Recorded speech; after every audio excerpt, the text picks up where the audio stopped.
Okay, we are on. Thank you very much, Josh. My name is César Love, and I'm the author of Baseball and Astrological Site. I'm so happy you read my book, Josh. Yeah.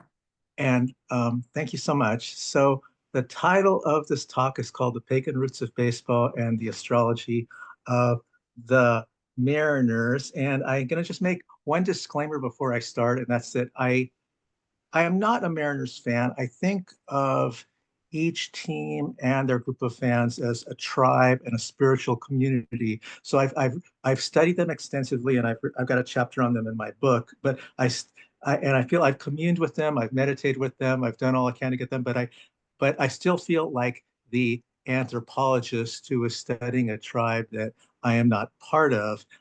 So I may get some things wrong. I may have some sort of biases from somewhere else. I'll just try to proceed in spite of all that. But my apologies in advance for having the bias of an outsider. However, I've I've gone really deep with this team, and hopefully this will be something you can learn from. So let's get started. So we have this mythology here in the United States that baseball is this homegrown thing that we as Americans invented, and it's wrapped up in our identity as Americans, that is as American as baseball, mom and apple pie. And then we like to have claimed this game as our own, as something we invented and as part of our identity. And it's something that we in our largesse have exported out to Latin America and into Asian countries. But we claim it as ours. However, that's not accurate. I'm talking about the pagan roots of the game. I'm going to go in a little, going to go back farther in time. But before we do, let's just go a little bit to the south, to the country of Mexico. This is a statue from that was unearthed in Western Mexico from prehistoric times. It's a statue of a player of the sacred ball game in Mexico. And here is a probably yeah, it looks like a man holding a bat, probably about to swing at a ball. But my point is that this is beyond Mexico, beyond North America, and that games in which balls have been hit with sticks, bats, large wooden objects have been played on all continents, probably not on Antarctica, but have played on all continents, since time immemorials. And these games have served as fertility rituals. um, Here is a picture from ancient Egypt from one of the tomb of the pharaohs, where somebody dressed in pharaoh garb has got a ball in one hand, sort of a stick in another hand, and these other people are handing him balls. I want to know more about this figure, but it's from a book called Bat, Ball, and Bishop by William Henderson, who did a lot of early research on ball games.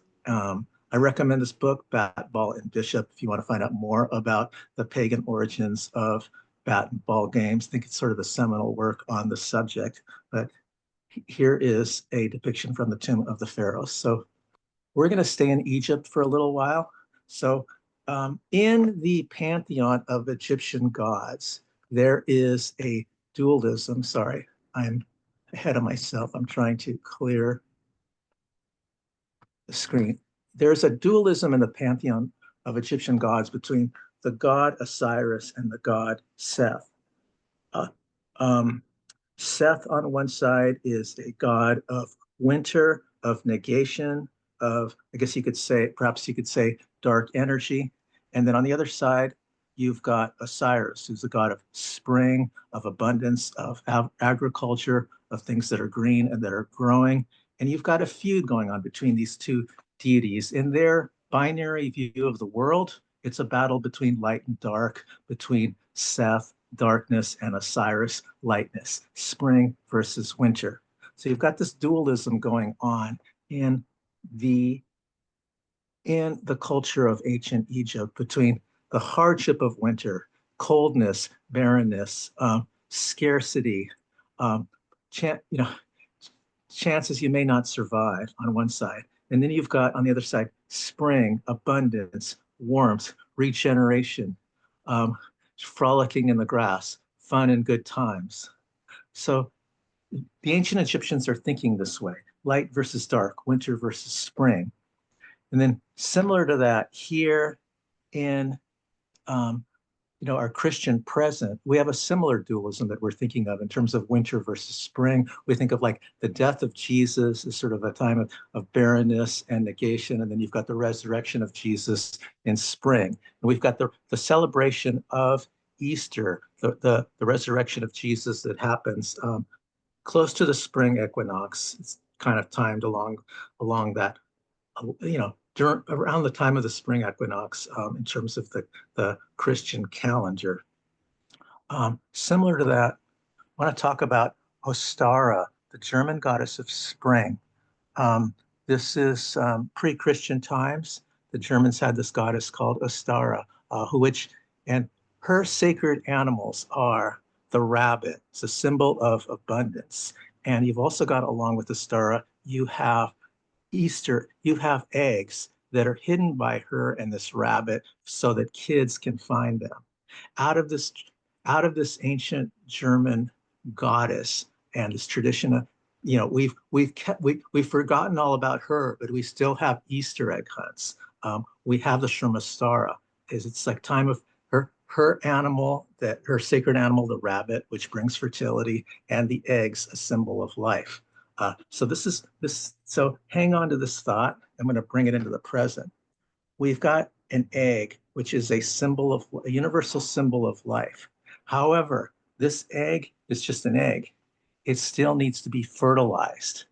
Um, Very similar to an egg is a baseball. It resembles an egg. That's also a symbol of life.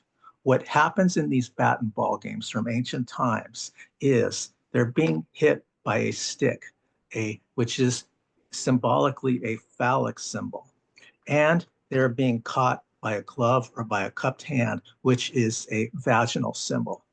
So the seed is bouncing back and forth between the phallic bat and the vaginal glove. While this is going on, symbolically, that egg or that ball is being fertilized. This is the essence of baseball as a fertility ritual from ancient times. Out of that, you get procreation. Um,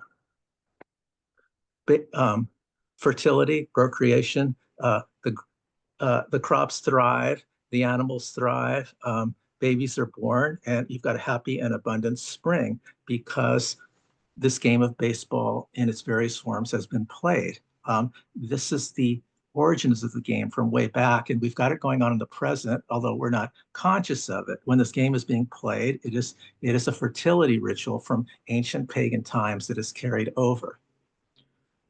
However, it doesn't end there. That's the earth part. The earth. Now, the game is very rooted in the earth. However, there's a celestial element of the games. The signs and the planets are embodied in every um, team that's being played out that's playing a game of baseball, softball, or whatever variation of you have it. So I'm going to describe the correspondence between the signs, the planets, and the positions of a baseball team.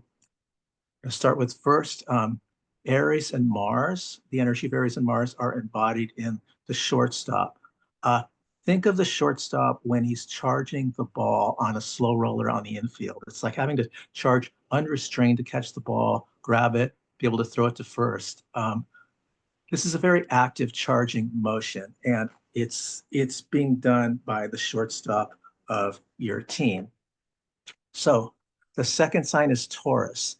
Taurus and the planet Venus are embodied in the position of center field. If you think of center field, baseball fans consider center field is sort of considered the mystical center of a diamond, the mystical center of a baseball field.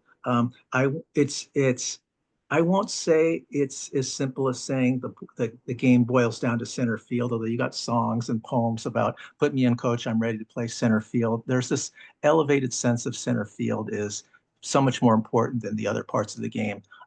It's not quite that simple. I will say, though, that center field and the sign Taurus are most akin, they're probably most reflective of the energy of baseball, of the flavor of it, because Taurus and that is the sign that's most rooted in the land and has that fertility sense, that sense of just green grass.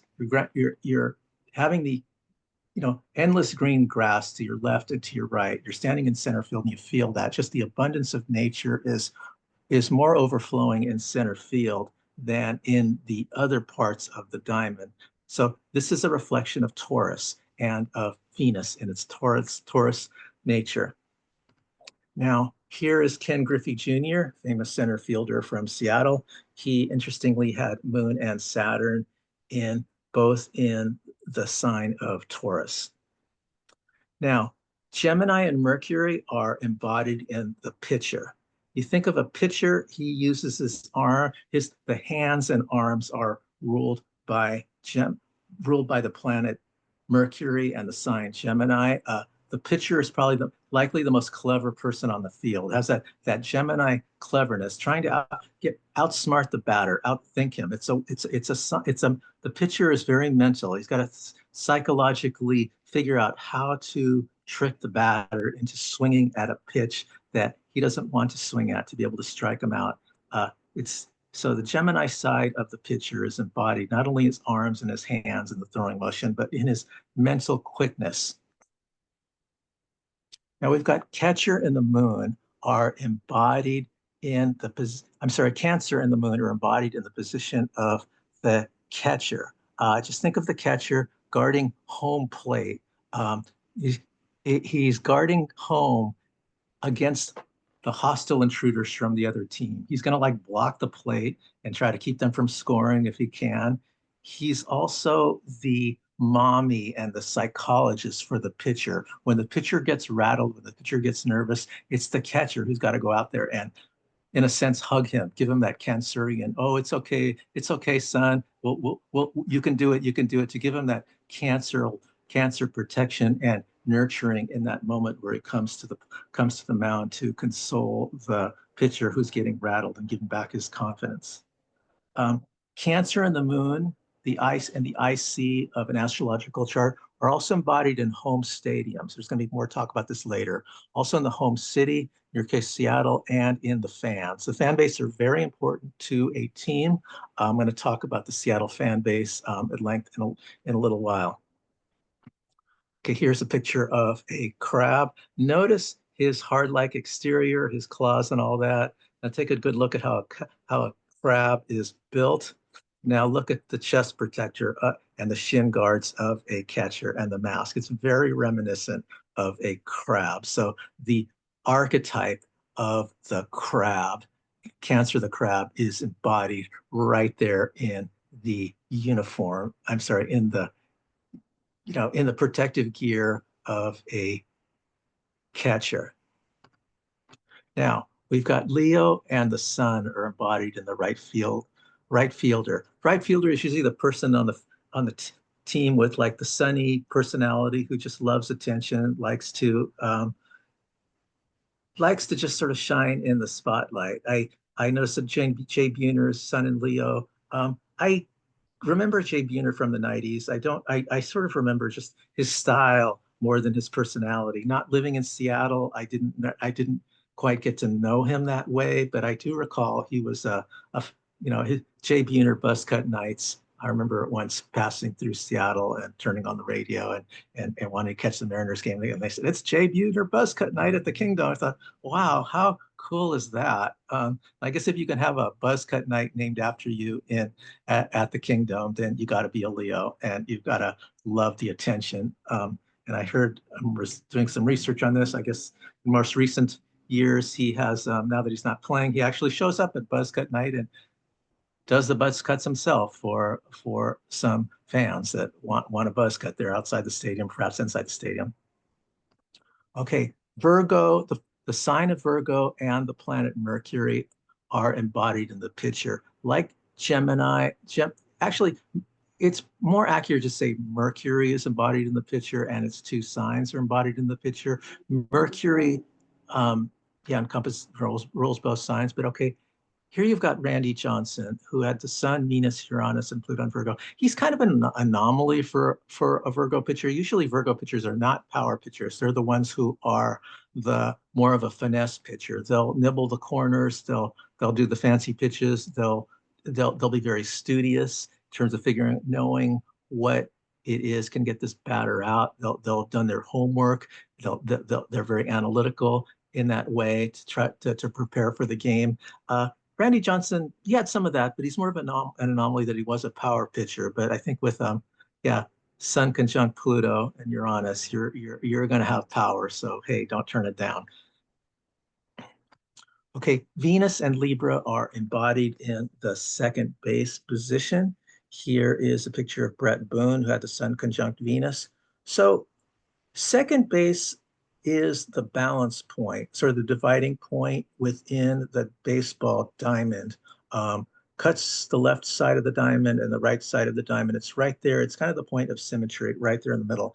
And the second baseman not only embodies this right there, being right there, the dividing point of the diamond, but also has to have the Libran quality of balance and equilibrium to be able to like jump up and throw the ball to first base while the runner is barreling down on you. This takes an incredible amount of balance to be able to like have the equilibrium, to be able to like leap in the air while the runner is about to bowl you over and be able to still make the throw to first base. So it just takes an incredible amount of natural balance, or perhaps it's studied, but whatever it is, the second baseman has balance. Also, there's an aesthetic quality to second base, the Libran quality of just beauty. It's like the most beautiful plays are made by second basemen because they don't have to make a long throw, so they can have time to sort of steady themselves, leap, fall down, get themselves up, and still get the player out.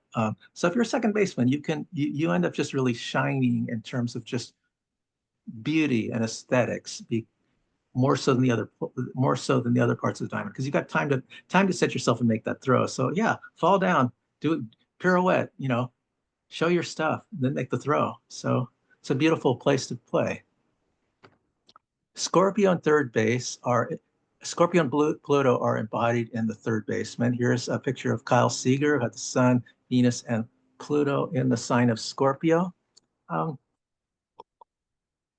so third baseman is positioned pretty relatively close to the batter and has to absorb those hard line drives from the batter that are just pulled, and you just got to like catch it and then absorb it and throw it back. So it's very much like Scorpio is a highly pressurized water sign, ability to like absorb something and then spit it out really quick. That Scorpio ability to like take a punch and then give one right back, or take an insult and then just hurt and then just throw it back at the person with twice as much strength. It's very much the way the third baseman is able to just hit catch that hard hit line drive or that hard hit bouncer and then just absorb it and then throw the runner quickly out. It's highly pressurized. It's got this intensity playing third base that the other positions do not have. And that's an embodiment of the Scorpio and Pluto energy there in the third baseman. So Sagittarius and Jupiter are embodied in the sign of the batter. So think of the bow and arrow of Sagittarius, aiming for a star, aiming to hit that star with its arrows. It's very similar to a batter swinging a bat to try to hit the ball into an auspicious place where it will land, where there's not a fielder, where you can get on base and then commence your journey. There's also an embodiment of the hero's journey involved with Sagittarius. I won't go into it because that's another presentation. But Sagittarius and Jupiter as the traveler. It is a journey around the bases that commences once the ball is hit into an auspicious place, but it begins with swinging the bat, which is symbolically very similar to an archer shooting an arrow. Now we're going to Capricorn and Saturn. They are embodied in the manager. So think of the manager as person making the decisions, the person in charge, the wise sage in the dugout, but also the old fart who just gets in the way of people's fun, perhaps a squelcher in terms of development, squelcher in terms of new ideas. Uh, there's a lot going on with Saturn and Capricorn in a baseball team, but it's on the field it's the manager, but in the chart it's also the owners. In a game it could be the umpires. In a game it could be it's Saturn and Saturn energy is most in while the game's in place, it's there in comebacks. Saturn rules finishes. Saturn also rules championships, extra inning games. We're going to talk more about Capricorn and Saturn when we start looking at the Mariners chart. And then we've got Aquarius and Uranus are embodied in the left fielder. Think of the left fielder as having that Aquarian energy to look up in the sky and see the big picture, to see the whole sky and everything that's going on, to feel the wind currents. So balls hit to the left fielder, he's got to pretend he's in a sense like an air traffic controller, trying to guide the ball in, get under it, understand what's going on with the wind currents, what's going on with the other fielders, what's going on with the wall behind him, so he doesn't hit into it, hurt himself, or collide into another player and hurt the other player. There's a lot that the left fielder has to be aware of, much like the sky energy of Uranus and Aquarius, to be able to see the larger picture of everything, look up in the sky and grasp it all, and see that ball, understand which way the spin on it is, which way it's going. This is akin to, yeah, air traffic controller guiding in a plane, the left fielder. So Aquarius and Uranus also rule the home run. Think of a home run as this all-encompassing arc that is like up in the sky, has that total and complete fixed quality of Aquarius and Uranus. The ball's been hit, it's high, it's arcing, it encompasses everything, and it gets over the fence. It's big, it's global, um, it's theory that's reality. It has that sky quality, but there's more to it than that. There's George Will, the columnist George Will. He had this interesting comment. I mean, I yeah, someday I'd like to have a conversation with him. He's still alive. I'm not quite sure, but he said that the um, home run is a uniquely American artifact because it has that individualism within it of like being able to do something all by yourself without anybody's help. That American individualism, like I can take care of this, and I don't need anybody's help. I'm going to do it all by myself. So I'm going to hit a home run, and I don't need anybody in base in front of me or anybody else behind me. I'm an individual and I will take care of business by myself. And he equated that with the American spirit. And he's actually right on that one. I'm in agreement with him on that one.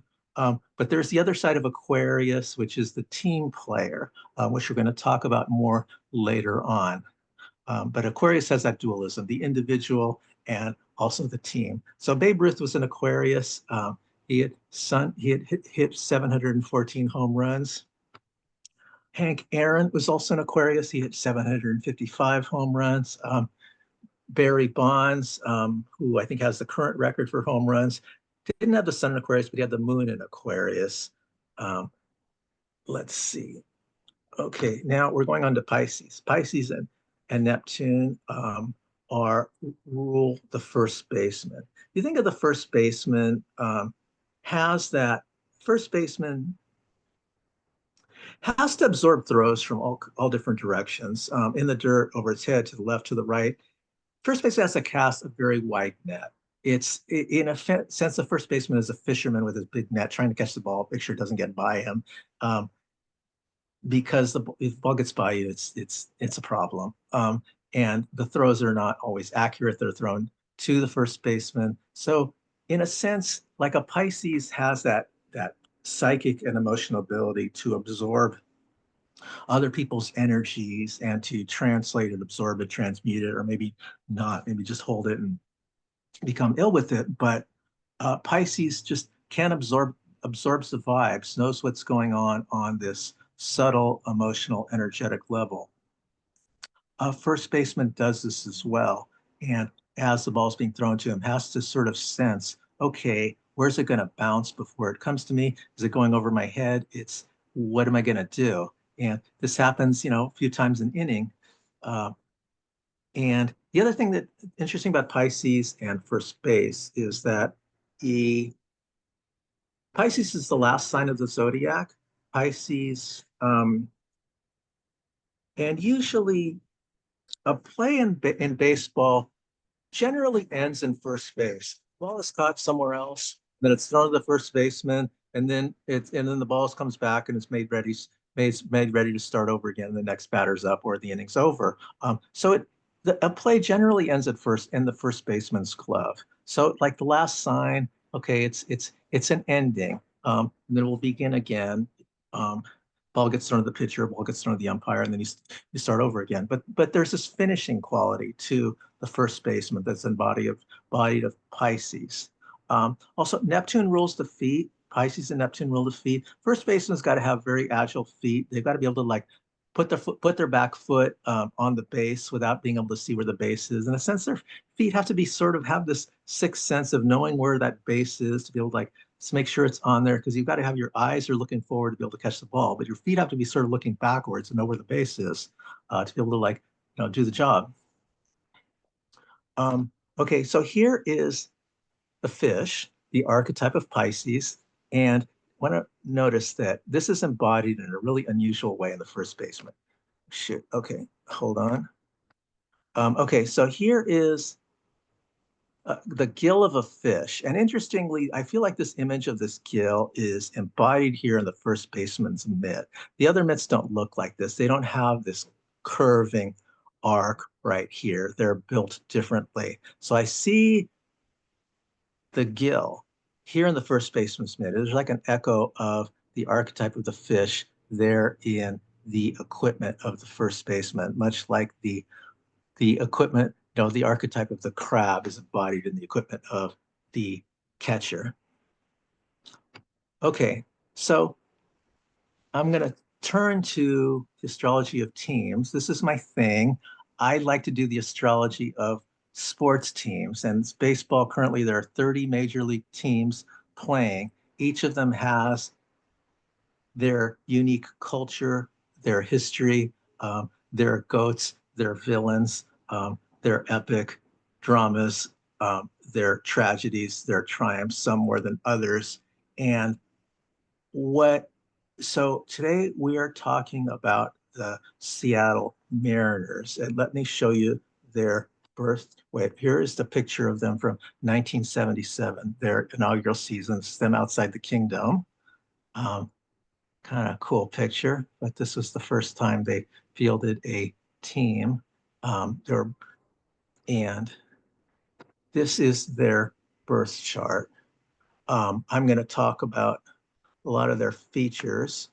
Um, let's start at the beginning. I want to talk about the sun. We're going to talk about their Aquarian energy first. They have the sun in Aquarius, 17 degrees. And so they've got good amount of Aquarian energy. This is a team that has traditionally hit a lot of home runs.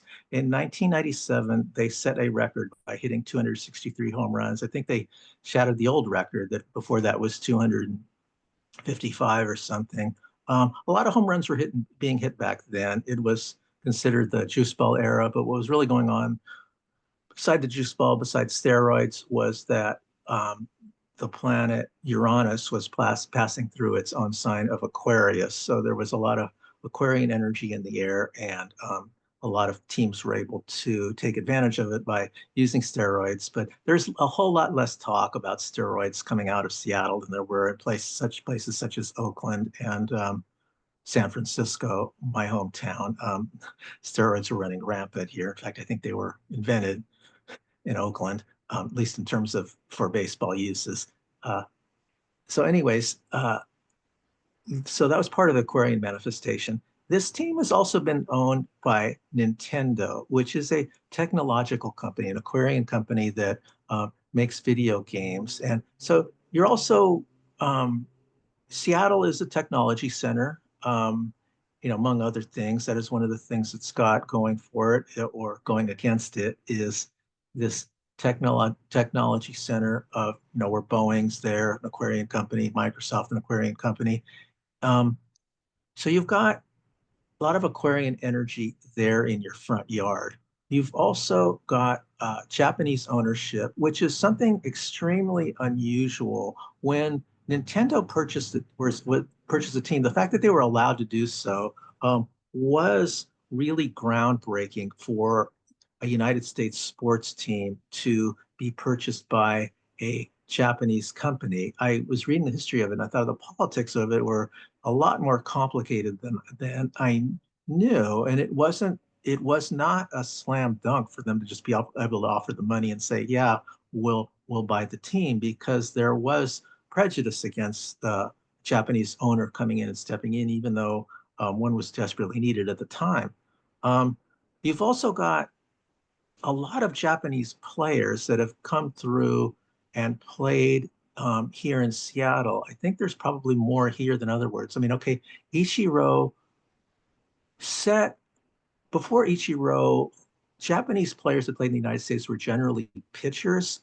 There were only a few, and then he came, and I think that it broke ground for position players from Japan to also play in the United States. So he was a trendsetter in lots of ways. The fact that you've got that Japanese Aquarian, Japanese companies are known to be more team oriented. The culture is more team oriented. Let's think in terms of the group rather than the individual. So this is probably a simplification on my part, but I think of the culture as Aquarian. In the polarity between Aquarius, the team, and Leo, or the individual side of Aquarius. The George Will's Aquarian.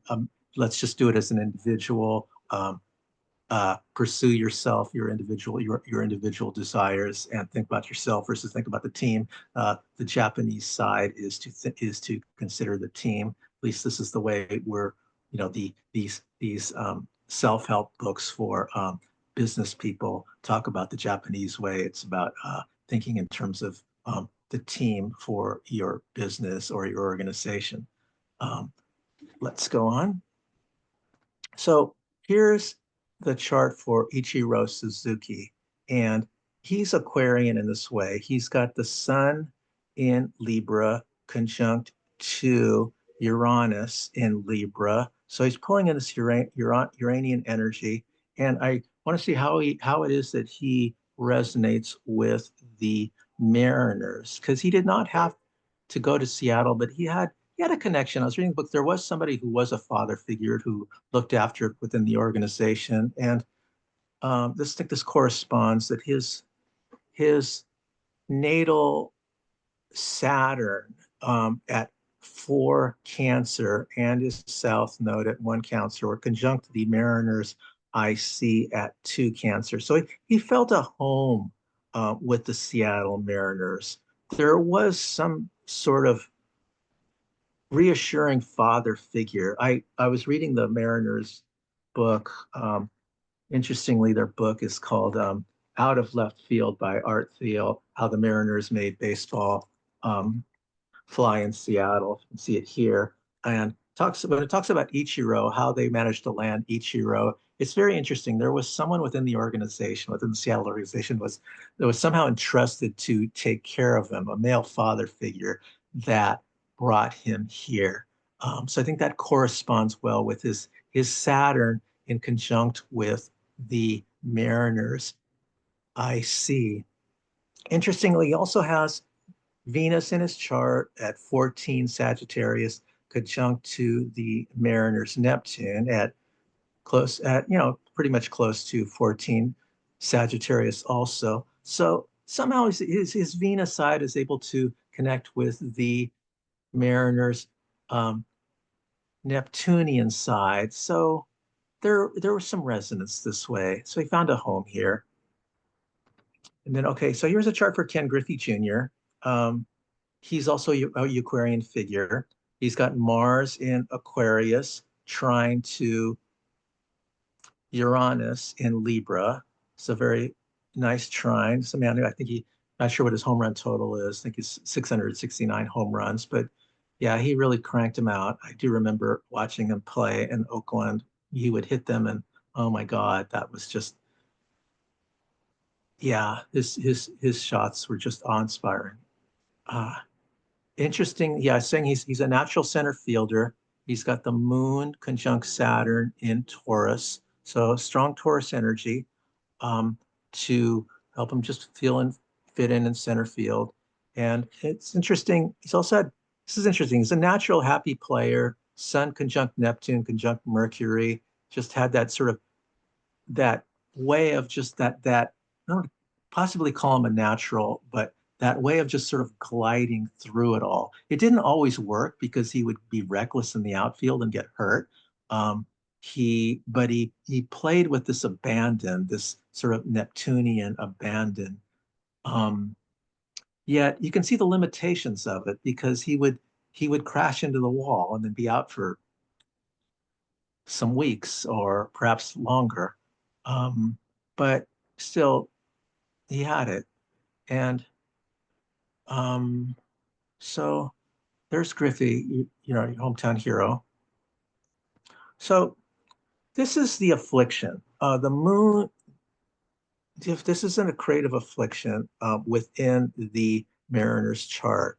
Um, the moon is in Aries, conjunct to Chiron, conjunct to Jupiter. It's in the first house. Um, Very passionate moon, but it's squared by Saturn in the fifth house. Saturn and Cancer in the fifth house, also squared by Mercury here in Capricorn. So you've got this T square going on here. So say the moon in a birth chart becomes embodied in the fans, the stadium, the home city. Kind of like think of the moon in a mundane chart ruling like the masses in a country, the people in their collective sentiments and their collective emotions. This is the moon in the chart of a team. It's the fan base and what's their emotions, what's their emotional makeup. Well, this is complicated because it's like, okay, it's in Aries. It's void of course, and it's square to Saturn and square to Mercury. But it's also got this abundance here by being in the first house and conjunct to Jupiter. I mean, the Chiron makes it painful, but yet you've got Jupiter. So combination of here, abundance, joy, tears of Chiron, and you got Moon. So this is a setup for interesting things to happen. I mean, some tragedies, some triumphs, but it's a creative tension that's embodied here in your hometown franchise. So I'm going to give some examples. So, of course, with that kind of setup, you're going to have evil owners. Wait, shit. Okay, here you've got Jeff Smulyan. I'm not sure I'm saying his name right. George Argyros. I'm not sure I'm saying his name right. Who just didn't live here in Seattle. I think it was Argyros from San Diego. I think he said hi. He wants to move the team. He can move the team. I'm not sure where exactly it was from, but he did talk about moving the team to, I think, to Tampa Bay, or was that Smulyan's from Indiana? But so this isn't. Um, so this is the Saturn side. This is who this is the owners in conflict with the fans. This happens in lots of cities and lots of teams, but here it's very pronounced that you've got such a tight square between the moon and you've got a passionate moon in Aries can go to a really angry place squared by Saturn. I mean, Saturn is in the fifth house, the house of fun, the house of sports. Like, how messed up to have it in the fifth house for a sports team. And not only that, in Cancer, the house of stadiums and homes. So that makes it even harder, not to mention 10th house energy here. Mercury in Capricorn, which just adds just more issues. But there's also, these owners are also greedy. It's not just squelching the fan base and squelching the fun. There is some exploitation going on here. Their motives are here. You've got Venus in the 10th house. The 10th house of ownership is in Capricorn, which isn't which can be stingy. It's not necessarily totally like completely dry and barren, but Venus in Capricorn can be stingy. But here's a big deeper problem. It's squared by Pluto. When you've got Venus squared by Pluto, this can get into real, it's like a deep desire for something that you haven't, that you're never going to be fulfilled. So I see this as greed. To have Pluto square your Venus in the 10th house, this is greed. This is trying to milk the fan base, milk the contracts for everything you get, and try to spend as little as possible in this pathological way. I may be overstating the case. But what I'm reading about these owners, this is not unique to Seattle, but I see it here in their birth chart that this seems like the greed of the owners here with Pluto square Venus in Capricorn in the 10th house. Um, okay, let me go on. Um, okay, and then you have, this is interesting. This doesn't happen to other teams where the roof collapses on your stadium and you're unable to um, play out the season.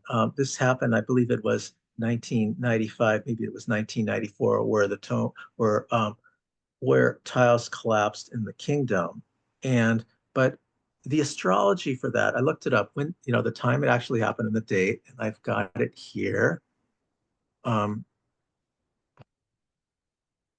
so this happens July 19th, 1995, at 4:35 p.m. Pluto is rising. Well, okay, couldn't have to wait till Pluto rises for something like that to happen. But here are the aspects for the tile collapse of the kingdom. Got the sun at 26 Capricorn is opposite both Neptune and Uranus in Capricorn. You guys probably remember the Neptune Uranus conjunction of like the 90s. A lot of things happen. This was one of them. But here is the sun exactly opposite the midpoint between these two outer planets. And while let's look at the Mariners chart, here is Saturn at 28 Cancer, pretty much, yeah, exactly conjunct within a degree to Uranus, and conjunct the sun within about a degree and a half or 2 degrees. So sun's conjunct your Saturn, Uranus and Neptune are opposite it, both of them being square your natal moon. Yeah, the roof's going to fall in on your house. Well, so that happened. You got a chart that's this afflicted on your moon, you're going to have some growing pains. But you have to think of these as creative tensions. There's been other good things that have happened off of this. Um, Kind of unusual thing that happened in 1990. You've got the father and the son in the same outfield. Ken Griffey Jr. and Ken Griffey Sr. Both played in the same outfield. So you think of like this is a softer embodiment of that square. If you think of the father, the archetype of Saturn, the archetype of of Capricorn, and Ken Griffey Jr., the son, playing the role of Mars, playing the role of Aries within here. This has never happened in Major League Baseball before. Let me show you the chart for what was going on here. This is very interesting. That the first time that they played together, I've got the date, August 31st, 1990. Moon is conjunct Saturn at 20 and 19 degrees. Um, these are both square the Jupiter in Aries of the first house, and they're running under their energy as well. But it's mostly here is Junior right here, Jupiter and Aries, and here's Senior right here, Saturn and the moon in Capricorn. And it's a beautiful story. Figured, okay, to have a chart that's this afflicted with your Aries and Saturn energies, here was a positive manifestation of it. So good things can happen out of an affliction, um, and very good things can happen. This is something I want to play. Here's a clip so I can get this. So I have to skip this ad, but hold on. Skip. Okay.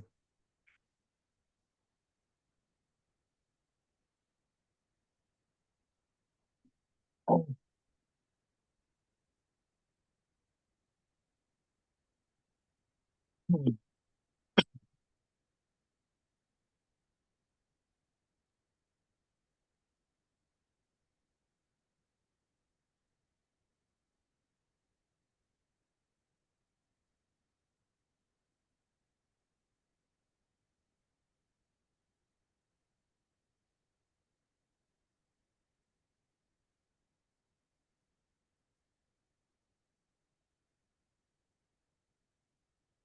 Mhm.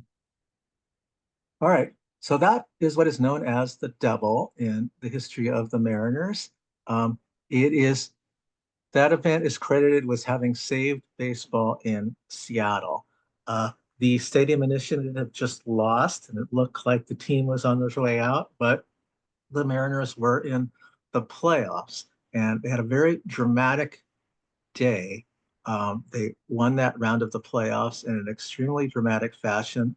Soon, the legislature was more sympathetic towards giving funding for the new stadium, and the initiative was passed. And eventually, what is now known as T-Mobile Park was built.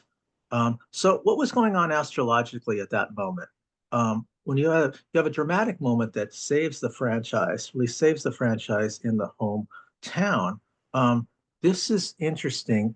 First, I want to say there was an eclipse that had happened earlier in that day. I think it was sometime in the morning. I was looking at it more exactly, but so the sun was here at 15 Libra. The moon was like, okay, 21 Aries. But earlier in the day, there had been an eclipse. So they're writing the energy of an eclipse, which was um, conjunct, I think, conjunct and square to their Venus here in the 10th house. They're able to absorb that energy. But what was happening specifically in that game at that moment is you've got look at the Mariners Jupiter in Aries was absorbing a lot of energy at that moment. You've got here's for the game. You've got the moon itself was conjunct Jupiter. The moon was at 21 Aries, conjunct Jupiter at 20 Aries. You've also got Mars here at 21 Scorpio was making a quincunx aspect to that Jupiter. You've got Saturn at where's Saturn? Sorry, Saturn was in Pisces here, 19 and some change, close to 20, forming a semi-sextile to Jupiter.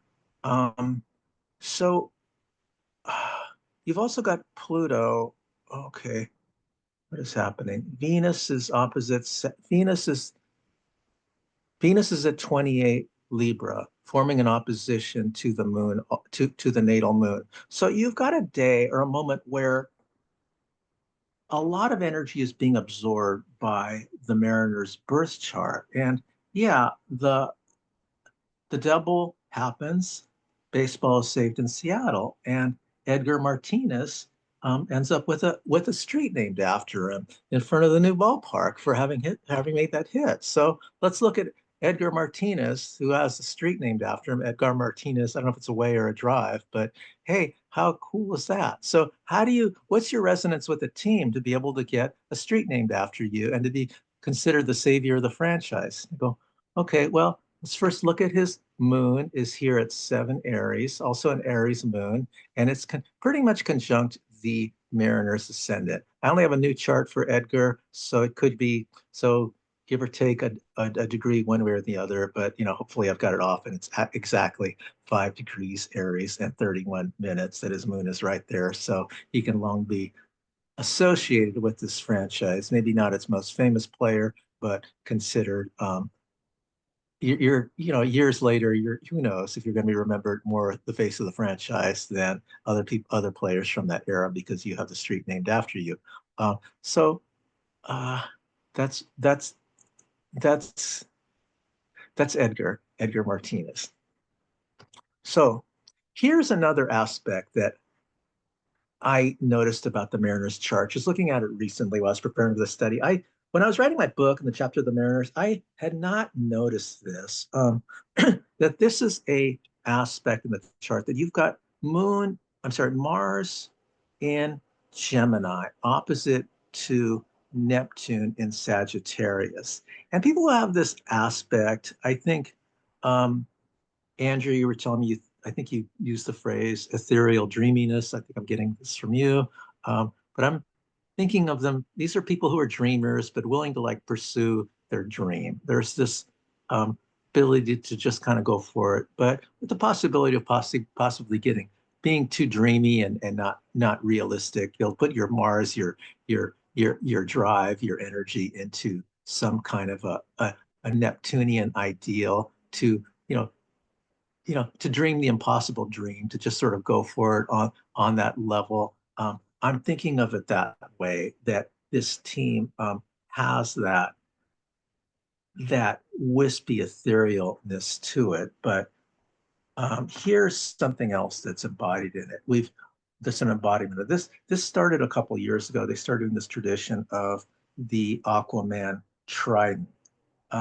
When a player hits a home run, uh, they're given this trident that's pulled out of the dugout, and they like stomp it into the ground. Well, I mean, to us astrologers, this is obviously a symbol of Neptune, this three-pronged trident, and um, they pull it out of the dugout. But it got, I was watching the videos of this, and it got me thinking, okay, Mariners, the name itself is a Neptune persona. I'm thinking, well, okay, I've got the team as Aries rising. Maybe I got it wrong. Maybe they really are Maybe they really are Pisces rising. With a name like Mariners, think of Pisces as for it's more of a sign associated with sailors, people of the sea, like ocean goers, characters like Aquaman. Um, but then I thought, okay, they're Aries rising, but yet their Mars, the dispositor of their Aries, has a strong aspect from Neptune. This opposition is coming to their Mars, so it's giving their the planet of the dispositor of their rising sign that Neptune energy. So maybe that's where the name Mariners, how it fits in with the team, because it was a little bit of a puzzle for me, but I'm thinking about it that way. So dream the impossible dream. Go and be willing to like sail into the fog, um, and think you're going to be safe, but hey, you're going to go out there and slay the Leviathan, bring back the mermaid, and that or whatever it is your dream is. So slay the Leviathan. Um, So, as an embodiment of like the impossible dream, being able to do something really amazing and incredible. So, the 2001 season, the Mariners tied the record for wins in a season. They won 116 wins. This is just unheard of. No one wins this many games these days. I mean, it used to happen 100 years ago, but you just don't. A baseball team just doesn't win that many games. But the Mariners had everything going for them, and it was incredible. I remember that year, and I was looking at the transits. So how do you have transits to win 100? What transits are you writing? How are you writing energy to be able to win that many games in a baseball season? So I'm looking at it.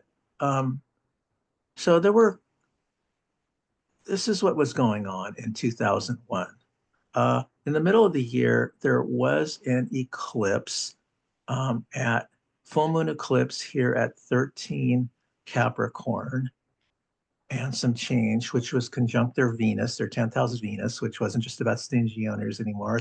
It's about success and highest standing, being in the 10th house. So you had some you had strong energy from the eclipse helping them out, but you've also had a lot going on with this opposition between Neptune and Mars. To dream the impossible dream, to beat the unbeatable foe, to go out and do the unbelievable, and to actually go for it. So what was happening that year? We've got Pluto um, at third. Pluto was going back and forth between like 13 and 14 Sagittarius. conjunct their natal Neptune. So they're able to pull in the outer planet, Pluto energy here, conjunct their Neptune. You also had Mars. I'm looking at this chart. I classed this chart for July 5th, but just kind of want to talk about overall what the transits basically were for the whole season, the outer planet transits. I'm going to sort of give us a sense of them. Couldn't quite take you through each of the months and where it's going. That would be a little too much, but so I'm going to just encapsulating it in this chart. So you've got Mars at 16 Sagittarius there in July, but it was also back and forth. It was also being channeled by the Mariners Neptune. And then on the other side, you've got Jupiter was at 14 Gemini for much of this, and 15, 16 in this neighborhood also. So for a lot of part of the year, there was an opposition between Jupiter and Gemini to Pluto and Mars in Neptune. And with their chart, they were able to hold the energy of both sides of that opposition and be able to pull that energy in and hold it and channel it in a way to win. So they held it for most of the year. And of course, you wanted probably going to ask me, well, what happened? I had to find out what happened to it. It's just like, okay, this was not a good memory for me that year for lots of reasons. But so what happens in Seattle? How do you come so close, win 116 games, and then everything, and then it kind of collapses at the end. Well, the 9/11 attacks happened, and here's a memorial in Seattle. I'm tired of looking at pictures of the trade towers, so I'm giving you a hometown view of memorial in Seattle. So what were the transits for the 9/11 attacks, and how did it affect the Mariners? So here's the Mariners chart. Here's the transit for the attack, transposed to Seattle, 5:46 a.m. The main thing to look at is Saturn has now moved into Gemini, opposite Pluto. That's astrologers look at this as time where as the transit that brought us the 9/11 attacks, Pluto opposite Saturn. Well, unfortunately, that Pluto opposite Saturn moved in conjunct the Mariners, Mars opposite their Neptune, and said, "Hey, sorry kids, the party's over. Um, your 116 win season isn't going to get you to the World Series." So Saturn showed up in an opposition to their Neptune, crushing the dream. Uh, and that's the way the story sadly ends. However, it was an incredible ride, and it is still a record. And looking at this, you can sort of, it's kind of, yeah, it's kind of upsetting in some ways. I want to look at this some more. Part of Fortune was conjunct a part of Fortune also, but there wasn't a Fortune here, so I don't know about Fortune. The moon was oddly at 28 Gemini, which is weirdly conjunct the New York Yankees Neptune. So the Yankees, who would end up winning the World Series that year, the zeitgeist was with them. The national sentiment was with the New York teams after the collapse of the World Trade Towers. And Seattle, which had been like the Cinderella story, the focus of national media attention. We were just loving the Mariners and what they were doing after 9/11. Well, sort of New York retakes center stage, and yeah, Moon conjunct the Yankees, Neptune. They're they get the attention again, and they end up going to the World Series instead of the Mariners. But let's not let's not end on a downer. This is We're talking about baseball. The opening day is soon, and with baseball, hope springs eternal. And this is the ball, which is also a seed that must be fertilized. We've got to perform this ritual to ensure to. We don't have to, but we certainly want to ensure perform this ritual, go to games, play, somehow partake in it to bring abundance, get the grass to grow, get the animals to thrive, babies to be born, and all that. So, what's going on in 2025 for the Mariners? I did a chart for opening day, which is Thursday of this week. And when you're looking at predictions for a season, it's best to look at the middle planets and look at the outer planets and what are going to be the intense transits for that season to make some sort of predictions. So I don't like to make predictions, but I thought, what the hell? I'll throw these in. So first of all, just to say Jupiter is going to be passing through Gemini, which should be favorable. It's going to like conjunct Mars, and it's going to conjunct the IC and go into the fourth house. So that'll that'll be favorable. But more, I think what's more important is the big transit for this year is going to be the Saturn Neptune conjunction. And they're going to be stationed at 2 degrees Aries, which is in a square opposition to the Mariners ICMC axis. And this could go either way. This could be the Mariners have, I think they're at a point where the franchise has matured, where they're better manifestations of Saturn energy and that aren't so harsh. And so, um, it's not just about evil owners anymore. There's Saturn energy can work in a good way to get them towards championships, towards the playoffs. And if you're able to combine that with Neptune, good things, really good things can happen. So I'm just saying if that Neptune Mars opposition has matured, um, then they can take good advantage of this aspect because it's coming at a square, but squares are very powerful if you're ready to hold it.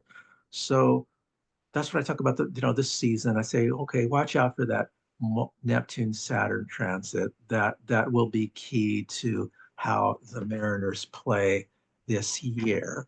So that concludes my talk. So keep calm and go Mariners. This is the last thing I want to say. Oh, not to mention plugging my book. This is my book, Baseball and Astrological Sightline. Check out my website, www.baseballastrology.com. You can listen to my podcast, which I do along with Andrea, Love Sports Astrology. And please feel free to contact me, baseballastrology@outlook.com.